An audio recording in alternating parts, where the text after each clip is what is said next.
Coming up on a new episode of Wonder Room. Things are really getting down to the wire here late in the season.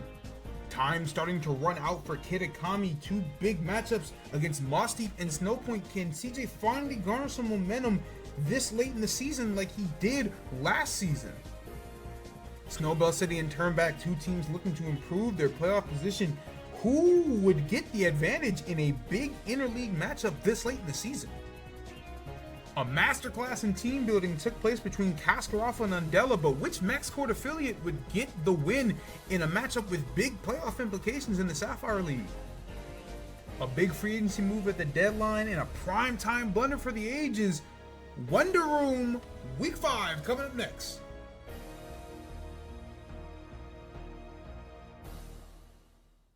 Wonder Room is brought to you in part by Booze Mobile and by Kurtz's Chicken. And now for your host, King Vasser. Hello everyone and welcome back to Wonder Room. We are now 5 weeks down, coming down to the wire here on Season 6's regular season. A lot to cover this week. Things got really interesting. One of the leagues in particular saw a monumental sequence of events take place. And so the standings are going to look a lot more interesting than they have in the past couple of weeks. You couldn't really ask for a better week if you were Legacy. Sitting at 16-2, they now have a sizable lead over the rest of the field after an undefeated week. They are the only Ruby League team to have clinched a playoff spot, so they are officially in. And with that big a gap on the rest of the field, they have pretty much locked down the 1 seed. And sitting at 16-2, has an opportunity to tie Akala Island's record from last season to have the best record in Gen 9 NWBA history thus far. The 2, 3, and 4 are the same teams in a slightly different order. Hearthome now has the exact same record as Blackthorn, so they both sit at 12-5-1. Pursuit just a half a game behind them. So those 3 teams are really going to have to scrap it out in this last week to see who has to avoid, or rather who gets to avoid, that wild card spot. And that second spot is very much in flux as well. Turnback had a 1-3 week, so now they are just half a game ahead of Snowpoint. And Kitakami, sitting at 6-12, still has an outside shot at making it into the postseason after all, even with how dire things look. Sicily, unfortunately, has been eliminated from postseason contention at 3-15, but they still have an opportunity to avoid the relegation match if Kitakami completely crashes out and they manage to put together a stellar week themselves. We mentioned there was a big shakeup. Well, if you look at the top of the Sapphire League standings, Fuchsia City now tied in record with Snowbell City. Critical had an incredibly busy week on top of a family emergency. Much love, God bless to them. It seems like everything is okay, so that's good to hear. As far as Mons are concerned, they are now in a position where they might not even make it out of the top 3 in Sapphire League if a disastrous week befalls them. Snowbell City went undefeated, Undella went 3-1, DreamYard went undefeated. So now, instead of having a massive lead on the rest of the Sapphire League, things are getting dicey up at the top half of the leaderboard. Fisher City, Snowbell City, and Undella have all clinched a playoff berth, so congratulations to them, but there is a lot of seeding that has yet to be determined. And for DreamYard, who has completely flipped the switch from earlier this season and is now sitting at 500, there is a small chance they could snag the top seed in the Sapphire League after all of that. But it's going to take a lot of help. If nothing else, Gear's in a pretty good position because he has a big lead on the rest of the Sapphire League. Kaskaroffa still sits at 5 at 6-12. Moss Deep at 5-13. Crowway putting together a 3-1 week, so now they sit at 5-13, more than doubling their win total in the season. And Lava Ridge Town finally breaking their losing streak, albeit at the hands of a draw, sitting at 4-13-1. That last wildcard spot is decided by just a game and a half, so any of those 4 teams still have an opportunity to sneak in if they have a great week and things go their way and their competitors end up stumbling. Over in the newest edition of the Power Rankings, a lot more movement that we saw last week. Heart Home moves up to number 2 now after having a slightly better week than Blackthorn, and Fuchsia City, by virtue of having to forfeit all their matches, drops down, not far, but down to 4, whereas before, they were arguably the best team in the league and sitting pretty at number 2 with a sizable lead on the rest of the field. Snowbell City moves up to 5, Undella moves up to 7, and Dreamyard moves up to 9, so those Sapphire contenders starting to rise a little bit more, whereas Pursuit, Turnback, and Snowpoint drop down to 6, 8, and 10 respectively. That being said, it makes sense that there is a clear-cut gap between the number 10 and the number 11 team in the league. There are 10 playoff teams, so that checks out.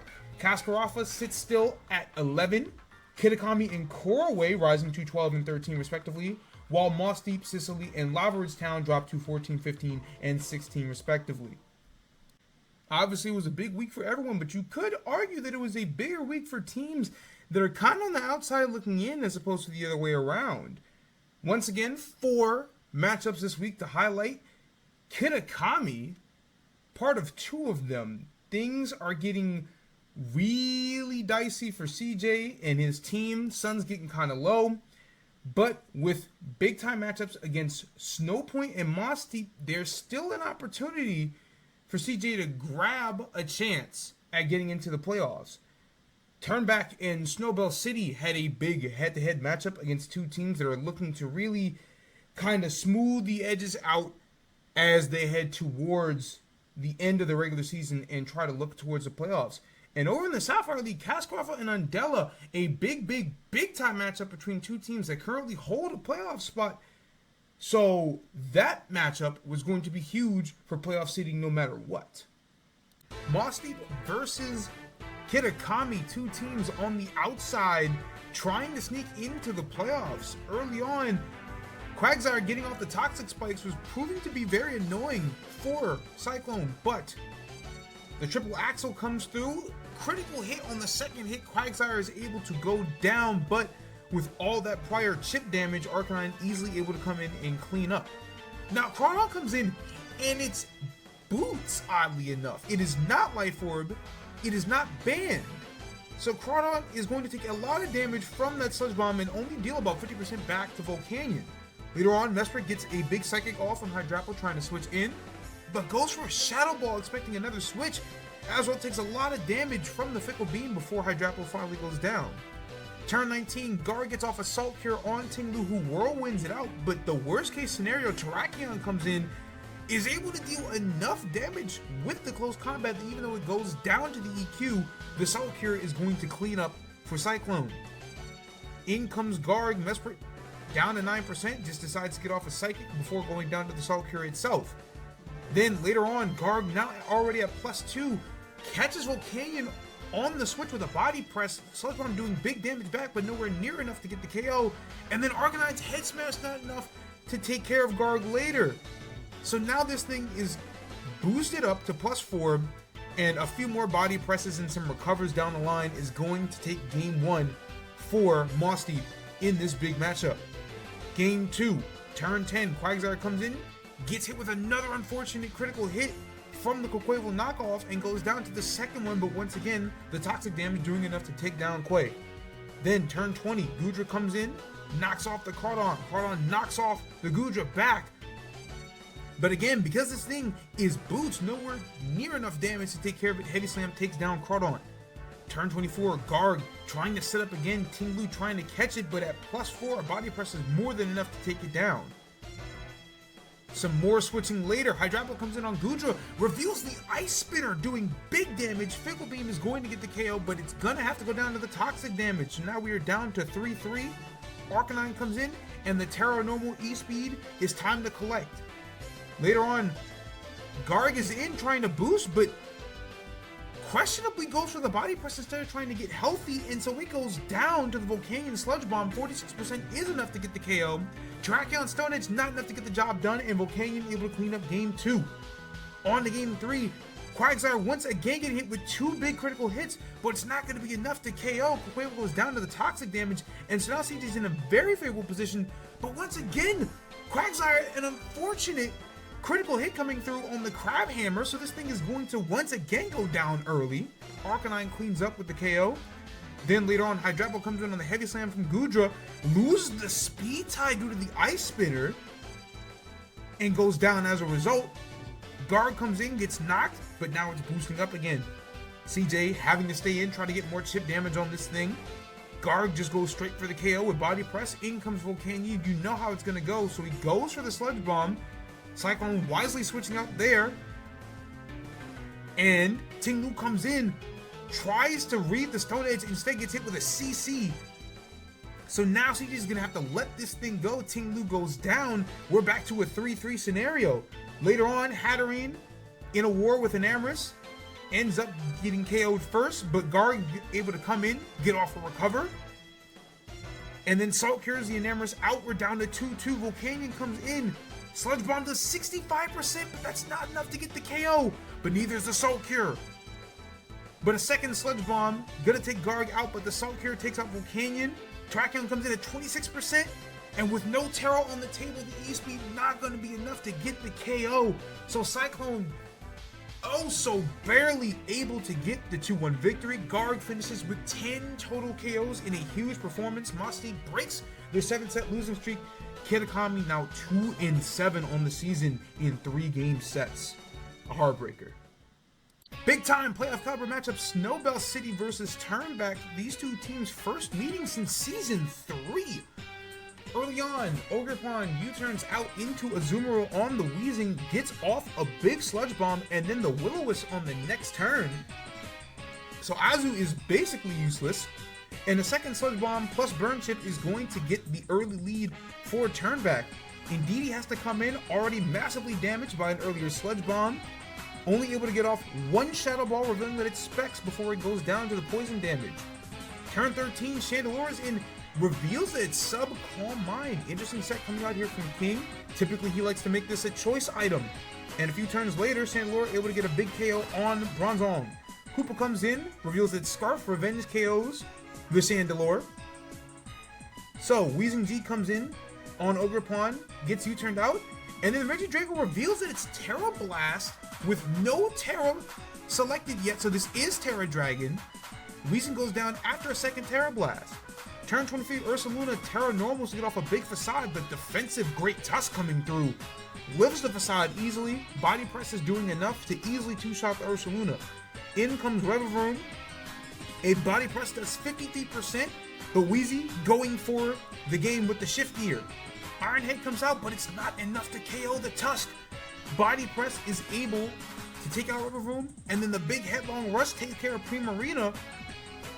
Koopa comes in, we know that it's Scarf, but Ogerpon is going to come in after the Great Tusk sack. It's got too much HP. Koopa goes down. Game 1 goes to Snowbell City with a nice little comeback after being down 6-4.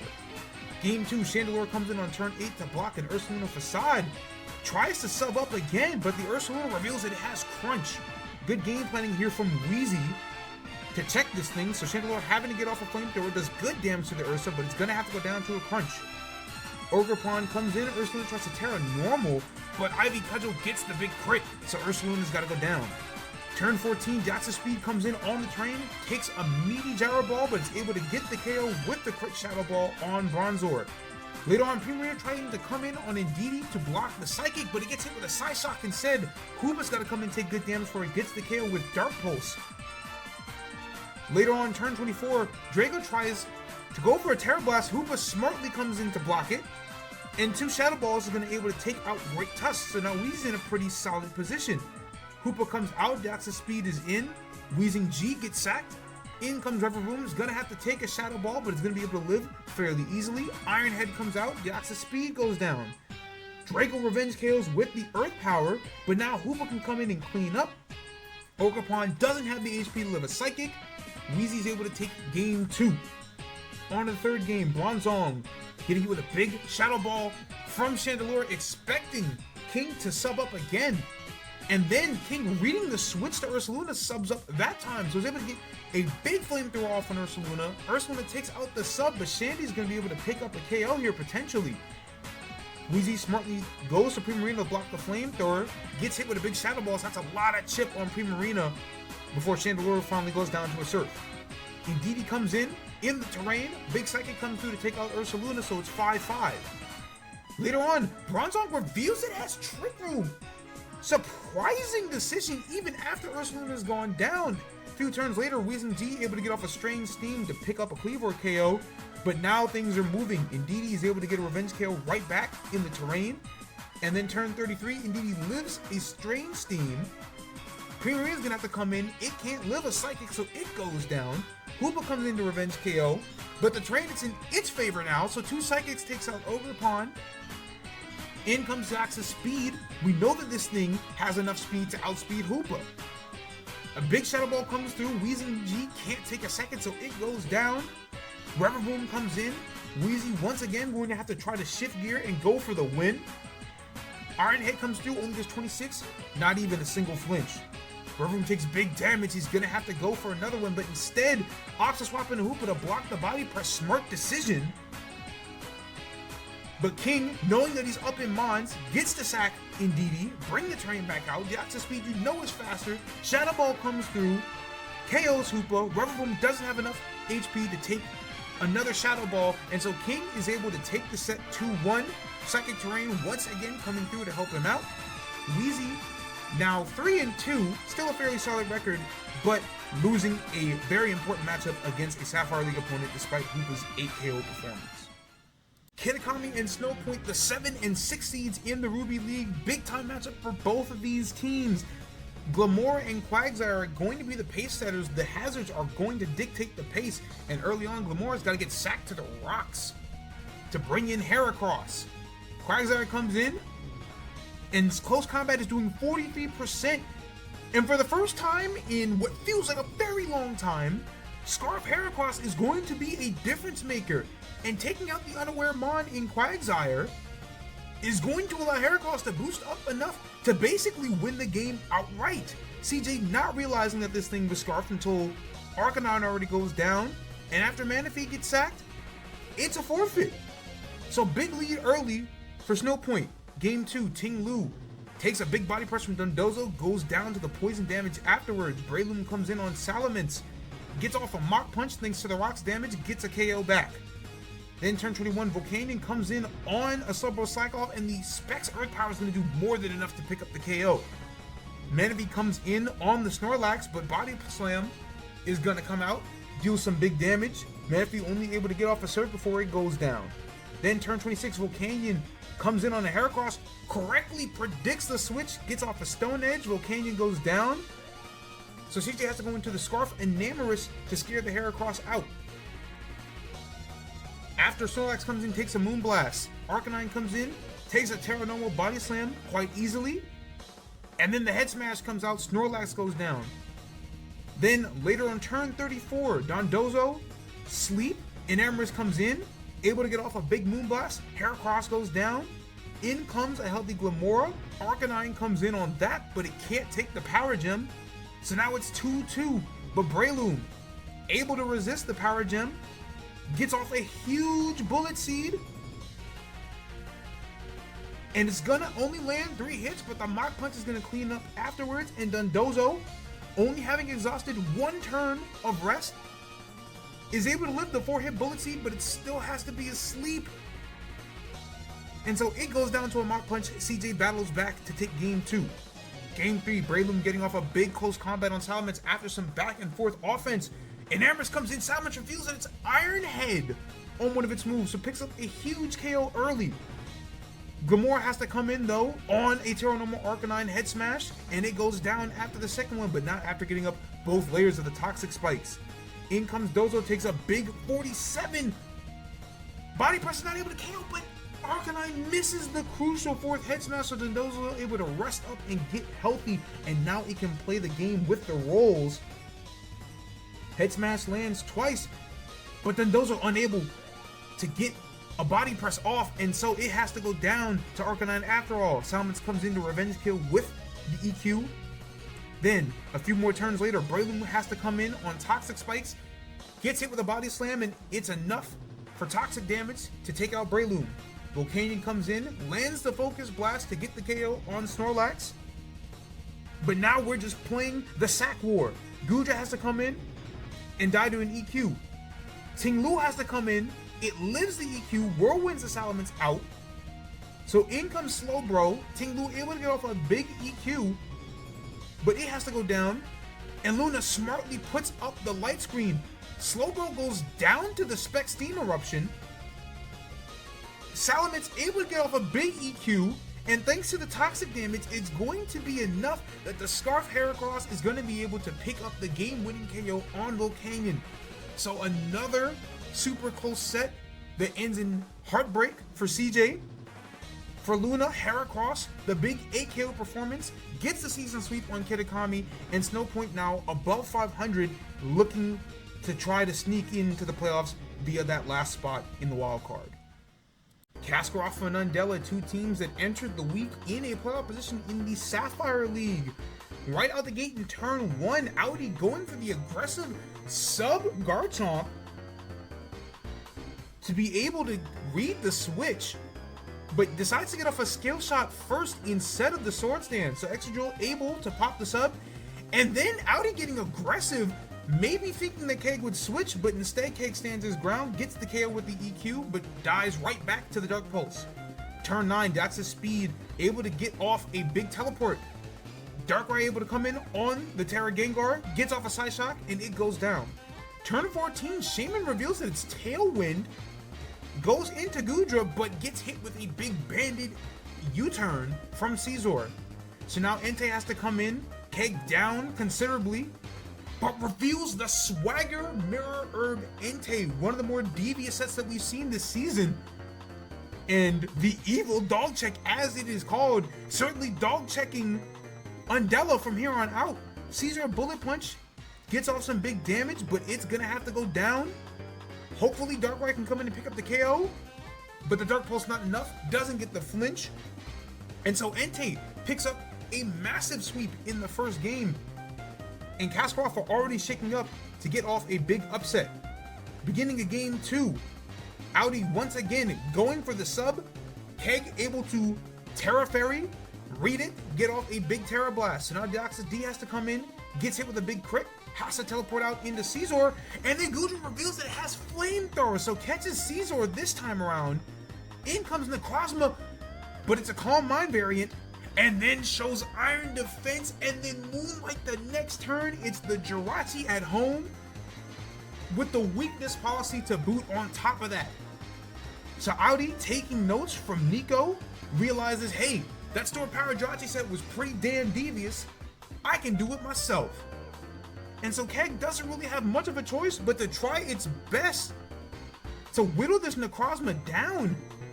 Metagross goes down on third 13 to a Stored Power. In comes Entei, tries to get off the Swagger Mirror Herb, hopeful that Necrozma hits itself enough in confusion. Sacred Fire is only doing 30% though, and Necrozma's not hitting itself. Finally gets a burn on turn 16, but it's not going to matter. Necrozma already boosted up enough. Entei goes down to a Stored Power. In comes Excadrill. Throat Chop is only doing 13%. Necrozma finally breaks out of confusion, and from here, it's pretty much runs for Keg. Tries to SD, hopeful that Necrozma gets a little silly. It doesn't. Sends in Gengar on turn 19, reveals that it has Destiny Bond, and then forfeits the game anyway. Odd decision there. On to game 3. Goodra gets a Sludge Bomb off from Necrozma, trying to set up again, and is able to get the poison, so now this thing is going to have to get checked. Tries to Moonlight later on. Goodra looking for a KO, but misses the Draco Meteor, so Necrozma able to get off a Calm Mind to live the Draco Meteor, but goes for a Moonlight on turn 25, and Weavile comes in as a switch.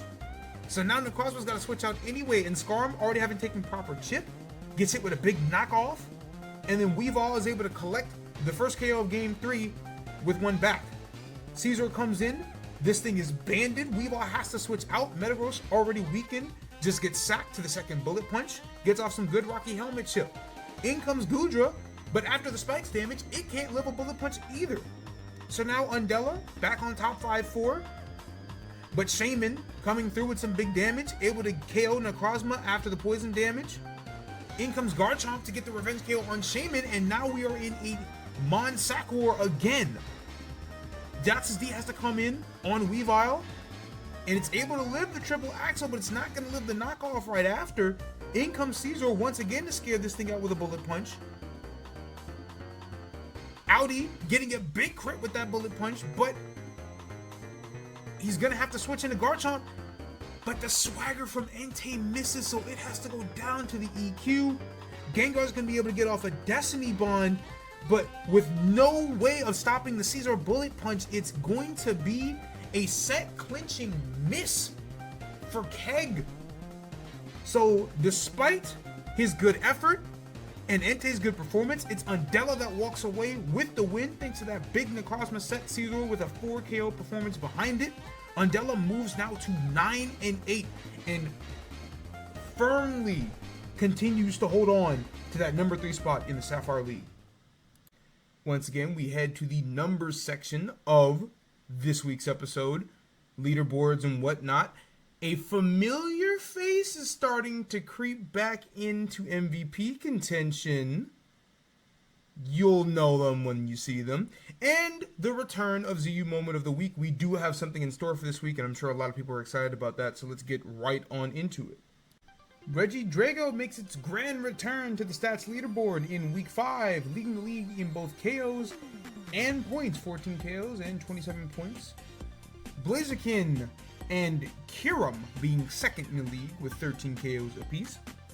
And in a tie for 4th place, Ogerpon Wellspring of Blackthorn, Gargasalt for Moss Deep, and Iron Boulder.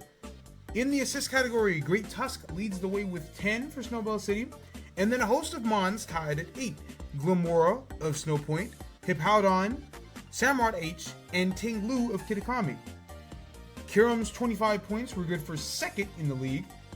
Sandy Shocks of Hearthome had 23, as well as Iron Boulder. You probably noticed that league logo, we'll get into that in a little bit. And Mew, as dangerous as ever, with 22. Mew also led the way in points per game, wrapping up a colossal 11 points per game. Sandy Shocks coming in second at 5.8. Regidrago with 5.4. Teammate Dax's Speed coming in with 5 flat. And Hoopla turned back at 4.7. KOs per game, pretty similar list. Mew leading the way at 5.5.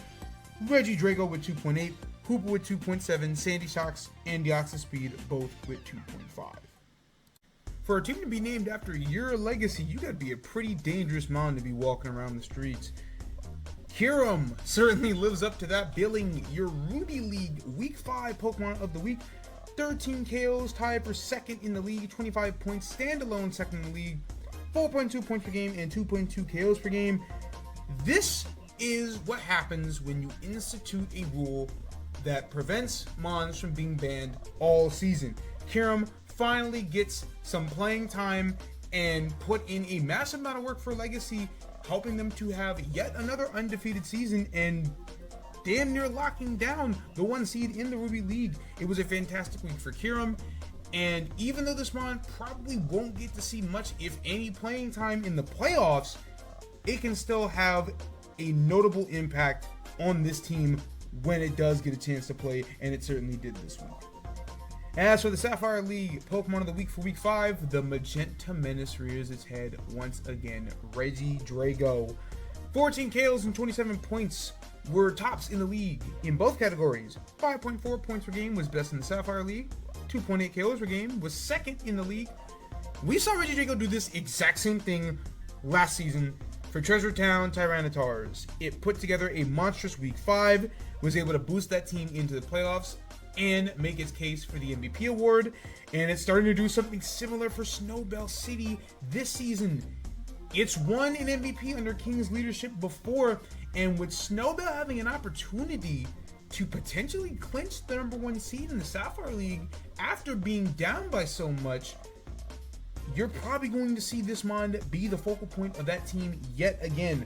So it had yet another monstrous week, another accolade in its trophy cabinet, and it's looking to add more in the final week of the season. As for the updated MVP ladder, Samurott H now takes over the top spot in the Ruby League after Iron Crown had a bit of a down week, but more importantly, a teammate of theirs put together a monster week. You have seen that Mew has now entered the top 5 in the Ruby League, so as a result, as was the case for Fuchsia City last week, 2 Mons that good on the same team kinda ruins each other's cases. So Samurott H now holds the top spot. Hippowdon stays pat at 3. Iron Treads drops down to 4, didn't really do much of note this week. So now a new clubhouse leader over in the Ruby League. Sapphire League top 2 remains the same. Sinistra and Thunderous T both had pretty solid weeks, so they hold the top 2 spots. But due to Fuchsia City's forfeitures, Mammoth Swine drops out of the top 5, and Fraligator drops down to 5. Rising in the charts, Great Tusk, and of course, Reggie Drago now sitting at 3 and 4. Again, gonna be a hard case for either of these Mons unless one of them balls out in the last week of the season. But for the time being, 2 Snowbell City Mons now find themselves in the top 5 of the Sapphire League ladder. And after a week-long hiatus, it's the return of the ZU moment of the week. This time, a moment that was broadcasted live on Versus Seeker. Don't really get to see too many of those, although we did see one in week 1 of the season. Now, as is per Versus Seeker rules, you have to have the timer on when you battle. Makes sense. We're trying to put together a program here. Can't have people taking 5 minutes between turns. Now, as you can see, the timer here is getting a little bit low for Audi, and that happens, right? Everybody struggles from time to time with the timer. We've seen it happen in previous seasons. We've seen it happen this season. Sometimes the timer gets really close on a lot of people. That being said, we have never seen the timer actually hit 0. Certainly not in Versus Seeker, and I don't believe in NWBA history at all.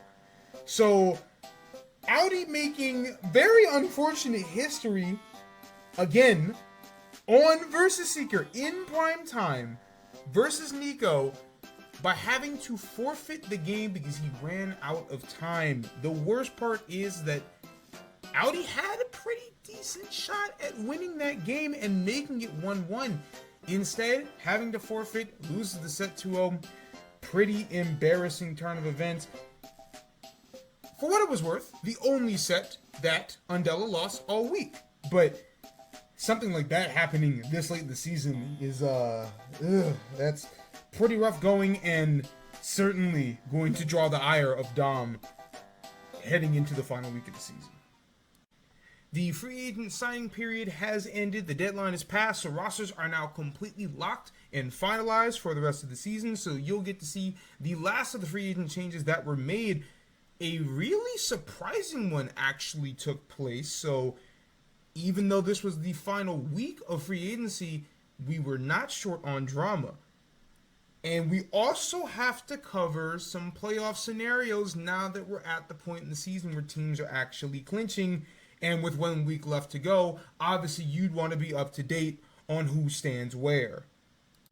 It was an interesting final week of free agency. We will start with Hearthome releasing Gyarados and signing Florges, so that a new spot that had been in flux for pretty much the entire season is finally being settled by a Mon that is typically very strong defensively. Obviously, Ferry's a great type, but Florges has a boatload of special defense, so this will undoubtedly shore up any remaining holes in Hearthome's weaknesses on the defensive side. And this is a team that already has Clodsire, Skeledirge, and Corviknight. So the defensive core is as good as it can possibly get for this team. Corway also making moves in the NU tier, opting to get rid of Mienshao for Hitmontop. Still a very strong attacker thanks to its technician ability, but often packs AV, it has Intimidate, so Hitmontop providing a little bit more utility than Mienshao. Hopefully Corway, who had a strong week 5, can utilize this Mon to the best of their ability and maybe make one final push to make the playoffs in the final week of the season. And then we get to Snowbell City, who had quite the interesting free agency week. We haven't really seen a team ever do something like this. This was a lot of shuffling around to try to get the exact Mons in the exact places on the team and optimize Terra types. So, the first big move, Iron Boulder gets released for Blissey, an extremely shocking move at first glance. But if you look at the rest of the week, you'll realize that Blissey wasn't really meant to be. Alomomola at one point gets swapped out for Ambipom, who was released for Rhyperior. And then Alomomola comes back after getting rid of Blissey. So all in all, while it looks like there were a lot of moves, it was really one. Getting rid of Iron Boulder, which was a very surprising move considering that Iron Boulder was Snowbell City's first actual draft pick, happening in round 2. And re-signing Rhyperior, who was also initially drafted by this team, but was released after week 1 and now finally brought back, once again being a Terra Captain with stabbing ground and non-stab in water. So, Blissey ultimately doesn't see a single day on the roster actually. Alomomola is brought back, Ambipom is brought back, just no longer as a Terra Captain. So ultimately, King decided that he just needed to swap out some Terras. Ambipom as a Terra Captain wasn't really working, so he brings in Rhyperior, who will hopefully provide more steady power that Iron Boulder just didn't really seem to provide for this team. We'll see if it makes a difference down the stretch, considering that this is a team that very well could end up with the 1 seed in the Sapphire League. For fans of Wonder Room from last season, this graphic probably looks pretty familiar. Now that we are in the final week of the regular season, we need to talk about the teams that are currently in the playoff hunt.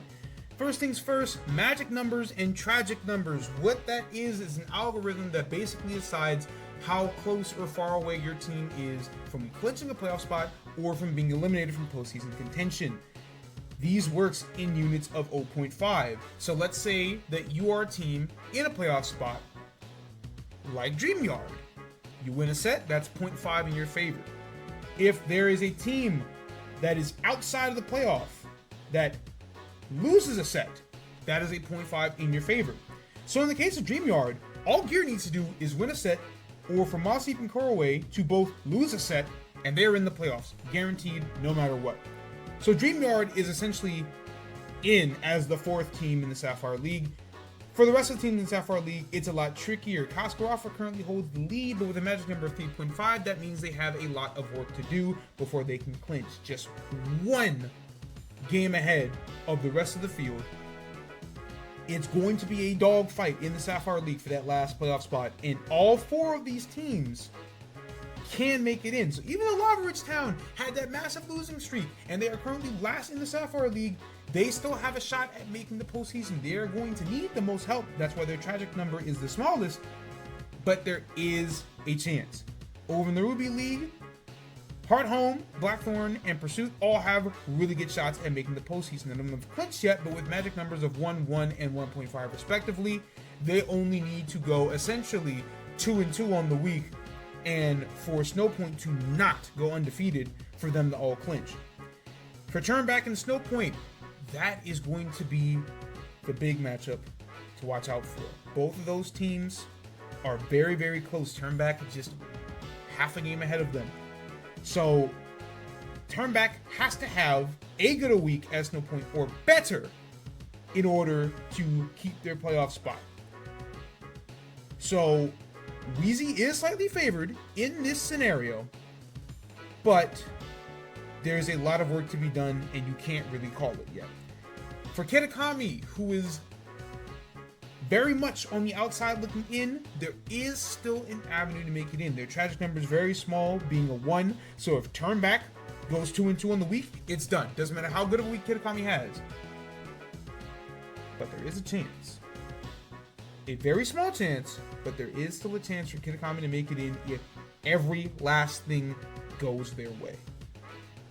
But we also have to talk about the race for the number 1 seed in each league. As of right now, there are 4 teams in each league that could get the number 1 seed. Over in the Ruby League, it's basically a foregone conclusion. We said before, Legacy has a 3.5 game lead on the rest of the field. And for what it's worth, Blackthorn is the only team they have to play this week that has a winning record. So unless Legacy has the sell of the century, Nico is going to be the number 1 seed in the Ruby League.